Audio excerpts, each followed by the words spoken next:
You are listening to the Life Coach School podcast with Brooke Castillo, episode number 469.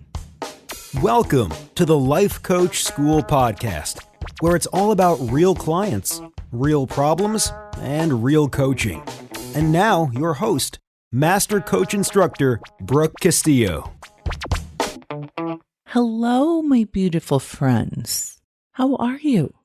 So the last two episodes were the best of the podcast, and now we're going to talk about some mental toughness. I just got back from a trip that was some work, some play, and it was great. We went to Miami and did Work Hard, Play Hard, which was very fun. We went on a yacht and we had an incredible beach party.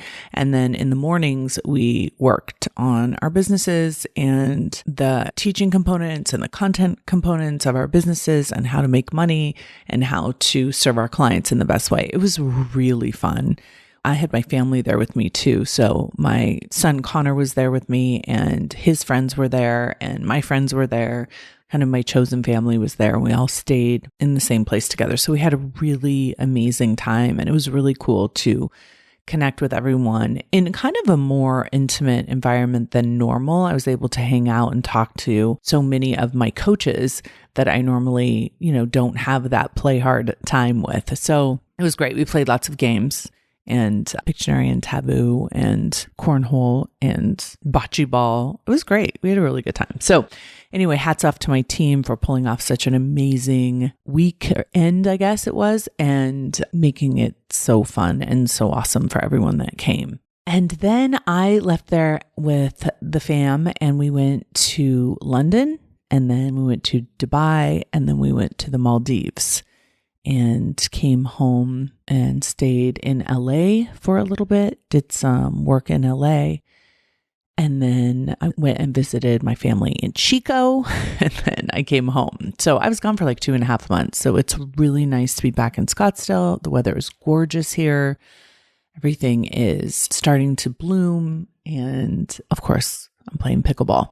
I had a little injury for pickleball that I've been trying to nurse back to health. And it got me thinking about this idea of mental toughness. And that's why there's a couple of reasons why I wanted to create this podcast, but one of them was because of this injury that I have and how important it is to have a level of mental toughness and know when to balance that with self-care.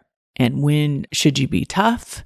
And when should you not be tough with your own self? And for those of you who want to be more tough with yourself, I have some tips.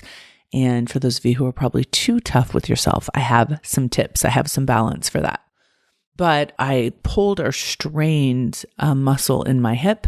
And so now I've been doing a ton of yoga and stretching. And I feel actually way better overall now that I'm taking better care of my body to prevent injury. So the love and obsession for pickleball is real, my friends. Everywhere we went on this vacation, we played pickleball. And when we were in the Maldives, we found this court. It was actually a tennis court that they had taped with the pickleball lines in the most beautiful, jungle setting, close to the beach. It was so gorgeous. And me and Tanya, my best friend, and our partners were there. And so we all played pickleball for 5 hours. It was so much fun. And I played with this injury because I couldn't help myself and I wanted to be able to play in the Maldives. And because this particular injury, it's like a muscle pull, but it's also like a ligament strain, was not being made worse by playing. So I knew I wasn't further injuring myself. That being said, Tanya got me involved in this show called Vikings. And I'm telling you all this backstory so you kind of see how I came to the topic today.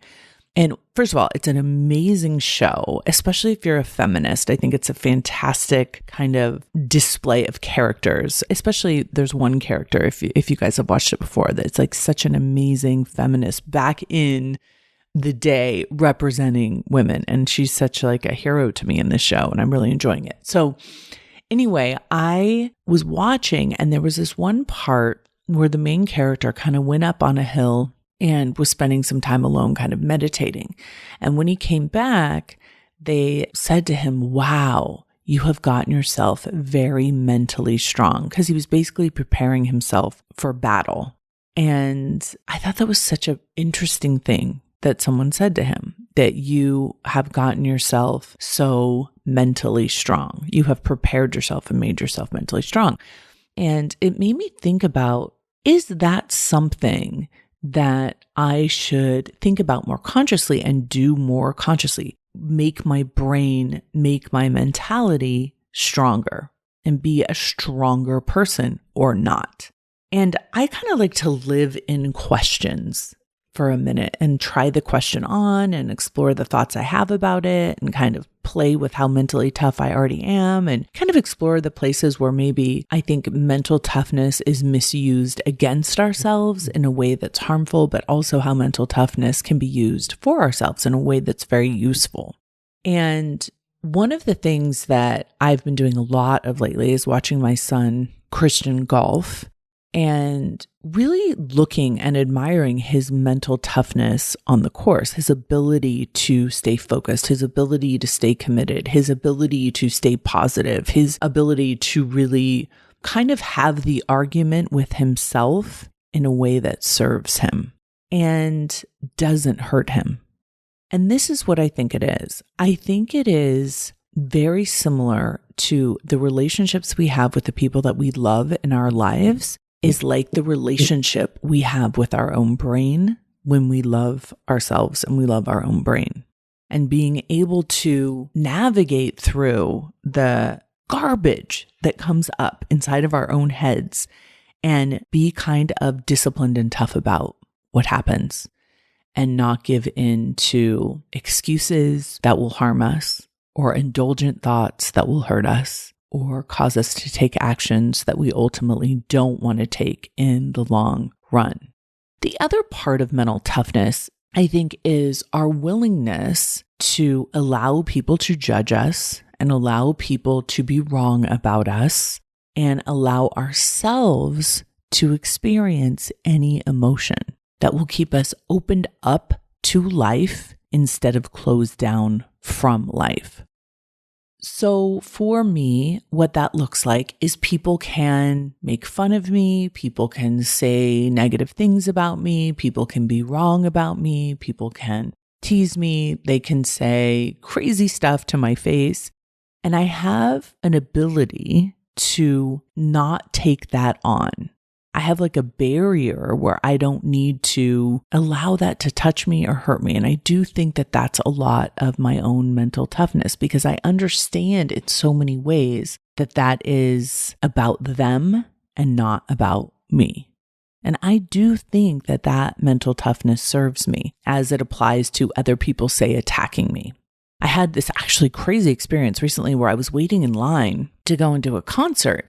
And we were in a very long line and we'd been in this line for like maybe 45 minutes already. And these women literally just came and cut in front of us in line, just like right in front of us. And I was like, oh, excuse me, the line is back there. I like pointed to where the line was that we'd been waiting in for 45 minutes. And the women were like, oh, really? No one's ever saved a spot in line for you?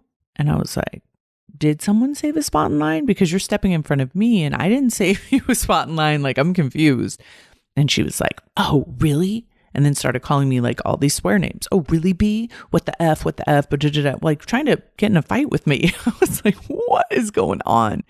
And it was really interesting to kind of watch myself in that situation and watch someone come at me and just to be like so solid and so kind of unaffected in terms of emotionally being shaken or emotionally being upset about it, but also still really holding my ground and, you know, walking in front of them and not letting them cut in front of us in line and then have them be behind us, like still kind of ranting and raving about, you better have the best seats in there and you think you're so great. And it was really the weirdest thing for adults to be talking to each other this way. But that's kind of a level of mental toughness, right? And so I think there's a lot of friends that I have that are much more, I would call them sensitive, that they would have a much harder time with managing that and being mentally tough in a situation like that. And so the question then becomes, is one better than the other?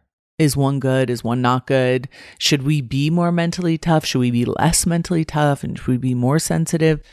And I think for all of us, we get to answer that question for ourselves in what ways we want to be mentally tough and what ways we don't. And so if you are seeing areas in your life where you want to be mentally tough, here are some of my recommendations. I'm actually, I think, very mentally tough in sports. I'm very mentally tough in business. I'm very mentally tough in people being mean, critical, or making fun of me. And these are areas that I want to continue to be mentally tough. I'm also mentally tough with my primitive brain when I know it isn't serving me. And so I'll give you some tips on how to do this. Now, mental toughness can go bad, and I'll talk to you about that a little bit too, and how to make sure, because I've done that before, how to make sure you don't get too mentally tough on your own self. So I think there's this idea that in order to be strong, we have to be mean or cruel with ourselves. And I do not believe that is true. And I think the exact opposite can be true. So here are some tips to be more mentally tough. One is you need to consciously choose strong thoughts to believe about yourself and about your life. This has to be a conscious decision because your brain is not conditioned to think mentally tough thoughts normally. On the flip side of that, you have to be aware of not indulging in weakening thoughts that you have that weaken you emotionally or even physically when you think them. Now, if you're not conscious of what you're thinking, you won't even know if you're having weakening thoughts or empowering, strengthening thoughts. So the first step is you have to become aware of what you're thinking and what's going on in your brain. And that's why we do our thought downloads. And that's why we have coaches to help us. And we do coaching sessions so we can kind of reveal our thoughts to ourselves. And then once we do that, we have the awareness, we have the consciousness, then we actually have to release the power of our own decision in deciding what we want to believe and what we want to think and what we want to practice believing. I do not like making excuses in my life for not getting the things that I want. That I feel is emotionally very weakening to me.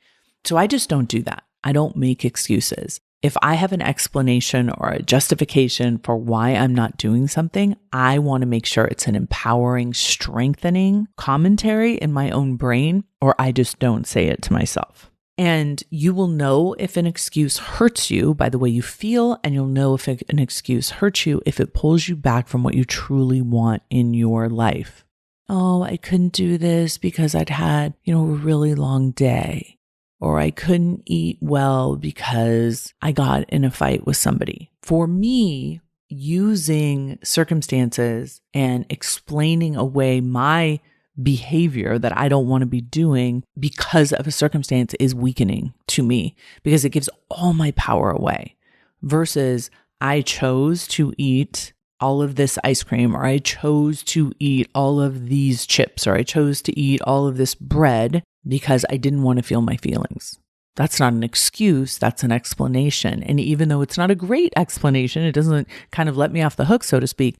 It states the facts of a situation where then I have the power of owning what I did and then the power to change it instead of blaming it on something maybe that I don't have control over. So really keeping an eye on those kind of excuses and those kind of justifications that weaken you, and instead using explanations that empower you even with behaviors that you wish you hadn't done. One of the ways that we can really see this clearly in real time, me and my partner, that when we're playing pickleball is what is the thought that we say to ourselves? What is the thought that we think to ourselves when we miss a shot or when somebody slams a shot on us, or when we don't do as well as we wanted to in a game or whatever. It's watching what my mind makes it mean, watching how I speak to myself, watching what I say. Is it empowering? Does it strengthen me or does it weaken me? And you can kind of play around with this, especially because in pickleball, you have a partner. Like, what are you thinking about your partner? What are you thinking about yourself? Is it making you mentally tougher, mentally stronger? I just watched the Masters tournament. I know that many of you probably did too. And John Rahm, who won the Masters tournament, one of the things that he was saying is like, you should have a brain like a goldfish with a very, very short memory. And so if you have a shot that isn't good in golf, you should just move on to the next shot. And it's the same with any sport. It's the same with anything in your life. Like, I'm not going to make that mean that I'm not a good player. I'm not going to make that mean that this won't be a good round. I'm not going to make that mean that I won't win. I'm just going to learn what I can from the mistakes that I made and then move forward with that.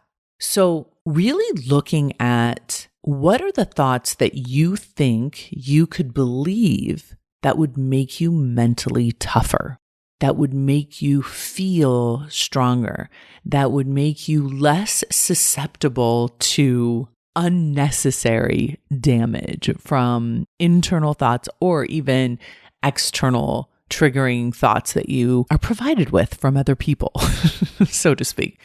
And really thinking through, what do you want to believe about yourself? And even some of the thoughts that I've shared with you are so empowering. Like, I allow other people to be wrong about me. I allow people to judge me. Isn't that nice? Give them permission to judge me. I am okay if someone doesn't like me. I'm okay if someone doesn't agree with my life. I'm okay if someone's unhappy with me. It's all fine. I don't have to argue with those things I can't control.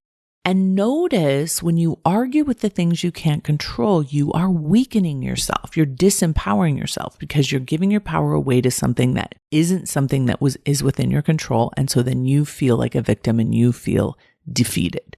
What can you control in your situation? What can I control on the pickleball court? I may not be able to control whether someone called the ball in or out. I may not be able to control whether my partner took a shot that they should have or shouldn't have, in my mind, take, that sort of thing. And can I maintain emotional strength? Can I feel strong in those moments by choosing my thoughts really well and making sure that they're strong thoughts? And the answer is yes. So thoughts like, I am very strong. I am very capable. I can do hard things. I am getting stronger all the time. This doesn't have power over me. I have so much power within me. I can focus on what I can control. All of those thoughts strengthen me. There's nothing that can defeat me but my own mind. And even if I lose in a game, can I use that to strengthen me? Or do I make excuses that weaken me? Or do I blame things that weaken me? Or do I use it to build my strength up mentally? Like I was saying, when I watch my son play golf, I really see him building his own mental capacity to handle situations, to not be reactive, to not be emotional, to not give in to emotions that aren't going to serve him on the course.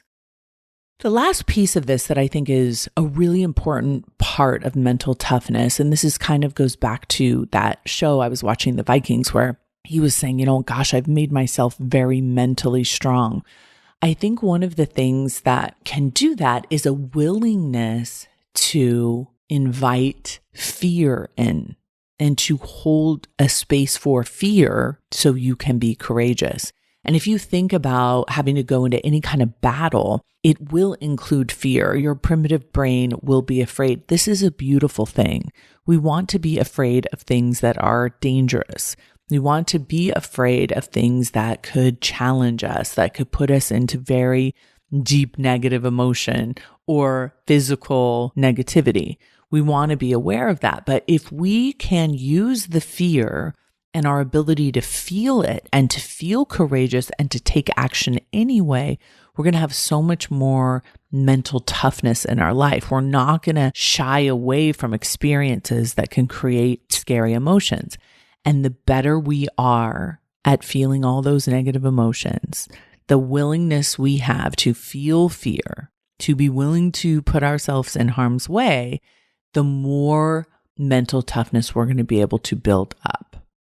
Now, let me just talk a little bit about the idea of mental toughness gone too far. And I think mental toughness gone too far feels different than mental toughness that comes from love. Mental toughness that goes too far puts us in harm's way in a way that doesn't serve us. So when I say putting us in harm's way in a way that does serve us, what I mean by that is increasing our capacity to feel negative emotion on purpose because we know that we're safe and we know that we can take care of ourselves. And we know that an emotion is just an emotion and that it can't harm us if we allow ourselves to feel it. But mental toughness gone too far sounds like I don't care how you feel. It doesn't matter that you're afraid. You are negative, negative, negative, negative, negative. You're not good enough. You should be stronger. You're weak. Like this kind of coming at ourselves in a demeaning and derogatory way in an effort to push ourselves to action, I think is mental toughness gone too far.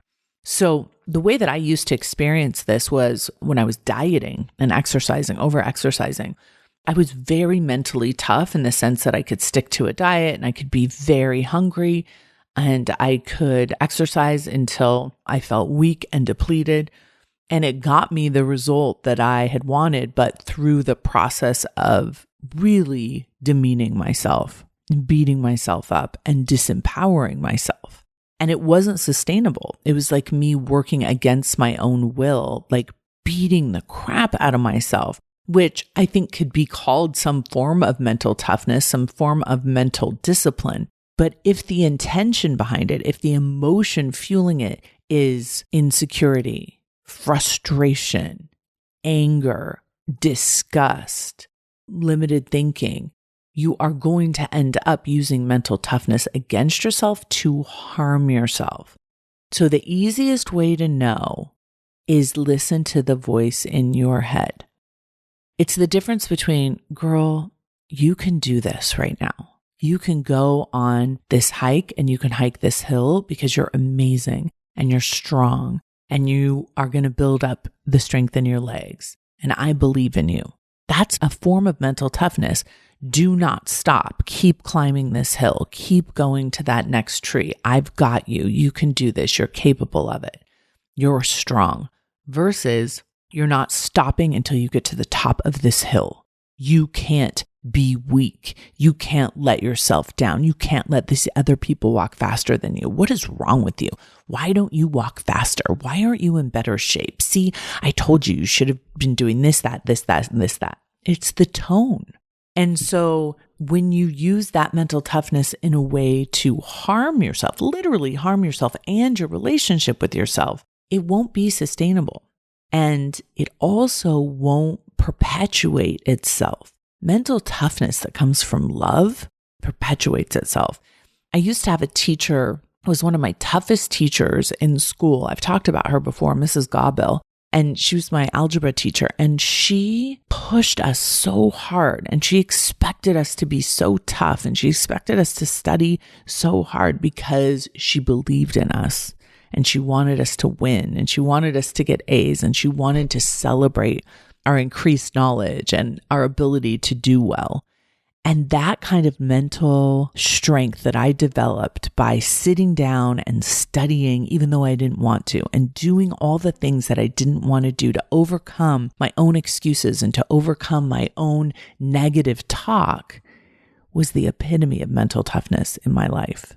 And that is something that I want to definitely teach my children, that they can keep going even when things are hard, but they can do it in a way where they love themselves. They can be tough with themselves because they believe in themselves, not because they don't.